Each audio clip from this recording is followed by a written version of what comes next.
ஒரு அரசியல் கட்சியில் இருக்கிற நபர்கள் இதை பேசலாம், தலைவர்கள் இதை பேசலாம். ஒரு ஐபிஎஸ் அதிகாரி, ஒரு இந்திய வரம்பற்குள் இருக்கிற ஒரு அதிகாரி இந்த மாதிரி பேசுறது என்பது அது வந்து ஒரு நாகரிகமற்ற செயலாக இல்லை. இப்போ ஒரு எஸ்பி அப்படிங்கும்போது நீங்களே சொன்ன மாதிரி ஒரு அரசியல் உள்ளக்கம் உங்களுக்கு இருக்க வாய்ப்பு இல்லை.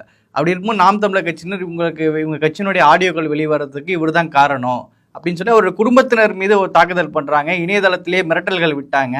அது தன்னுடைய அனுபவத்தை தனக்கு நேர்ந்ததுன்னு அவர் சொல்றாரு. அப்படி இருக்கும்போது அதை இந்த கோணத்துல பார்க்கணுமா சார்? ஒரு 35-36 லட்சம் பேர் இருக்காங்கன்னு வச்சுங்க. ஒவ்வொருத்தர் ஆண்ட்ராய்டு ஃபோனையும் வந்து சீமான் கட்டுப்படுத்த முடியாது. அவர் இன்ஸ்ட்ரக்ஷன் கொடுக்கலாம், அதையும் மீறி சிலது 1-2 பேர் போடத்தான் செய்வாங்க. நீங்கள் அந்த தலைமை என்ன சொல்லுது? இப்போ சீமானை ஒத்திகை பார்த்துக்கலான்றாரா? இப்போ சொல்கிறாருங்களா? சீமான் டீசெண்டாக சொல்கிறார், நீங்கள் வந்து ரிசைன் பண்ணிட்டு வாங்க, நீங்கள் ஒரு அரசியல் தலைவர் மாதிரி இப்போ ஆக்ட் பண்ணுறீங்க, நீங்கள் ரிசைன் பண்ணிட்டீங்கன்னா முழு நேரம் அரசியல்வாதி ஆகிட்டிங்கன்னா நம்ம வந்து பேசிக்கலாம், பார்த்துக்கலான்றாரு. அப்போ அது கூட நீங்கள் எப்படி சொல்கிறீங்க? ஒத்திவான்னு கூப்பிட்றாருன்னு நீங்கள் சொல்கிறீங்கல்ல, நான் எப்படி பார்க்குறேன் அதை, அவர் போட்டிருக்கிற அந்த காவல்துறை உடுப்புக்கு ஒரு மரியாதை கொடுத்து, அந்த ஐபிஎஸ் பதவிக்கு ஒரு மரியாதை கொடுத்து சீமான் நாகரிகமாக நீங்கள் வந்து ராஜினாமா பண்ணிட்டு வாங்க அப்படின்னு சொல்கிறாருன்னு நான் பார்க்குறேன். உங்கள் பார்வை எப்படி இருக்குது? மாறுபட்டு தானே இருக்குது. அந்த மாதிரி 2 அணியாக 2 கட்சிகளாக சீமான் வேர்சஸ் அதர்ஸ், அந்த மாதிரி அந்த லிஸ்ட்டில் இன்றைக்கு மரியாதைக்குரிய ஐபிஎஸ் அதிகாரியும் சேர்ந்துருக்கிறாரோ அப்படின்னு நான் பார்க்குறேன். அதாவது நாம் தமிழர் பக்கம் இருந்து அருண் மீது வீசப்பட்ட விமர்சனங்கள் எல்லாம் சரின்னுலாம் நான் சொல்லலை. இது ஓவரால் ஒருத்தரால் கட்டுப்படுத்த முடியாது. அரசியலில் நாகரிகம் வேணும் தான், பட் அடிமட்ட தொண்டர்கள் வந்து அப்படி எல்லாரும் அதே மைண்ட் செட்டில் இருப்பாங்கன்னு சொல்ல முடியாதுல்ல. ஏன்னா இன்றைக்கி நீங்கள் பாருங்கள், நாம் தமிழர் மீது பதியப்படுகிற வழக்குகள் இல்லை புகார்கள் எல்லாமே திருச்சியை நோக்கியே போகுது. அப்போ அதில் ஏதோ ஒரு உள்நோக்கம் இருக்குன்னு தானே அர்த்தம்.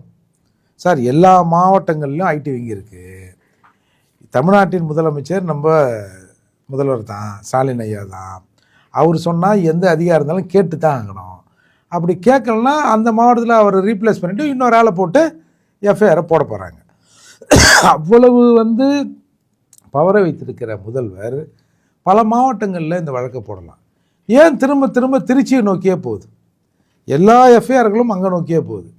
பகிரங்கமாக ஒரு குற்றச்சாட்டை வச்சாங்க. சட்டை துறைமுருகன் செல்ஃபோனில் சில ஆடியோக்கள் இருக்குது. அந்த ஆடியோக்கள் இவர் கைது பண்ண பிறகு அவர் கையில் அந்த ஃபோன் பறிமுதல் செய்யப்படுகிறது. அதிலேருந்து அவங்க எடுத்ததாக சொல்கிறாங்க. இப்போ இன்றைக்கி சீமான் மீது அந்த இது இருக்குது, அப்புறம் வந்து சவுக்கு சங்கர் மீது அது இருக்குது இது இருக்குதுன்னு பேசுகிறவங்க கூட எப்படி அந்த ஆடியோ போயிருக்கும்? சார், காவல்துறைக்கு போச்சு சார். சரி, இப்போது காவல்துறை சம்மந்தப்பட்ட யாரோ ஒருத்தர் இவர் சொல்லியோ இல்லை எப்படியோ இவர் நாலேஜுக்கு உட்பட்டோ இல்லை உட்படாமலோ காவல்துறை எஸ்பி வருண் அவர்கள் கைது செய்வதற்கு முன்னாடியிலேருந்து இந்த ஆடியோக்கள் வெளியே வந்துட்டு தானே இருக்கு சார். ஒன்று, அதனால அவரை நோக்கி ஒரு குறி வைக்கிறது நாம் தமிழர் தானே தொடங்குறாங்க. இல்லை, அதாவது என் செல்லில் இருக்கிற ஆடியோக்கள் இதுக்கு நான் கைதாவதுக்கு முன்னாடி வெளிவராதது கைதான பிறகு வெளிவருது. நீங்கள் சீமான் மீது 1000 ஆடியோக்கள் வரட்டும், அது பிரச்சனை இல்லை.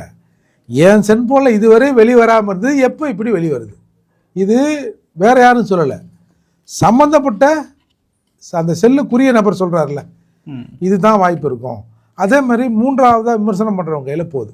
போலீஸுக்கு போனது எப்படி 3ஆவது ஆளுக்கு போகுது? அப்படின் போது ஏதோ இதில் அவருக்கு தெரிஞ்சோ தெரியாமலோ அவர் உடன்பட்டோ இல்லை உடன்படாமலோ எப்படியோ லீக் ஆகிருக்கு. என்னோட வாதம் என்னன்னா, நான் பொருளை உங்கள்கிட்ட கொடுக்குறேன், அந்த பொருள்லேருந்து லீக்கேஜ் ஆகுதுன்னா அது உங்களோட தவறு தானே, நீங்கள் தான் பண்ணீங்கன்னு கூட நம்ம சொல்ல வேணாம், அது உங்கள் தவறு தானே. அப்படி இருக்கிற போது நேரடியாக வார்த்தை போர். நீங்கள் இது வரைக்கும் எத்தனையோ அதிகாரிகள் இருக்காங்க. நாங்கள் அதை போனேன், இந்த பாய்ஸ் கிளப்பை திறந்தேன், வந்து ஒரு ஃபுட்பால் கிளப்பை திறந்தேன் அப்படின்ற செய்திகளே அவர்கள் போடுவதை நம்ம பார்க்கலாம். யாராவது பொலிட்டிக்கலாக ஒரு கட்சியை விமர்சனம் பண்ணி ட்விட்டரில் எக்ஸ் தளத்தில் போகிறத நம்ம பார்த்துருக்குமா? நேரடியான வார் பார்த்துருக்குமா? இல்லையே. அப்படி இருக்கும்போது அவர் மல்லு கட்டி நிற்கிறாருல அவரும்.